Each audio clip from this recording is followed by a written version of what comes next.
ಆನೆ ಥರ ಇರೋನನ್ನ ಇಲಿ ಥರ ಸಂದಿಗುಂದಿಲೆಲ್ಲ ಹಾಕ್ಸಿದ್ರು.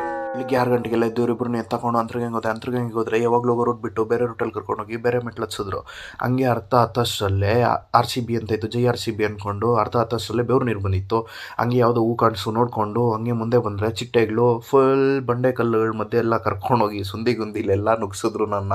ಆನೆ ಥರ ಇರೋ ನಾನು ಇಲಿ ಥರ ಎಲ್ಲ ನುಗ್ಕೊಂಡು, ಏನೋ ಮಚ್ಚ ಇಷ್ಟು ಕಷ್ಟ ಬಿಟ್ಕೊಂಡು ಹೋಯ್ತಾ ಇದ್ದೀರಿ, ಇಷ್ಟು ಸಂದಿಗುಂದಿಲೆಲ್ಲ ಕರ್ಕೊಂಡು ಹೋಯ್ತಾ ಇದ್ದೀರಾ, ಏನಿದೆಯೋ ಅಂತ ಕೇಳಿದ್ರೆ ಅವನೇನು ಹೇಳ್ತಾನೆ ಅಂತ ನೀವೇ ಕೇಳ್ರಿ.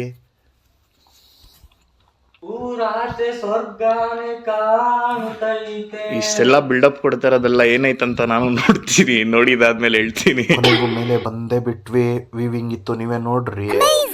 ಆಮೇಲೆ ಇಲ್ಲಿ ಸ್ವಲ್ಪ ಕಾಲ ಕಳೆದು ಹಂಗೆ ಕೆಳಗಡೆ ಬರ್ತಾ ಬಂದು ಹಂಗೆ ನವಿಲು ಕಾಣಿಸ್ತು ನೋಡಿಕೊಂಡು ಹಂಗೆ ಕೆಳಗಡೆ ಬಂದಿದ್ದಾದ್ಮೇಲೆ ಸ್ನಾನ ಮಾಡ್ತೀರೇನೋ ಅಂದರೆ ಇವರು ಇಲ್ಲ ಅಂದ್ಬಿಡೋದ. ಆಮೇಲೆ ನಾನು ಸ್ನಾನ ಮಾಡಿ ರೆಡಿಯಾಗಿ ಕೊನೆಗೆ ಹಿಂಗಾದ. Thank you for watching.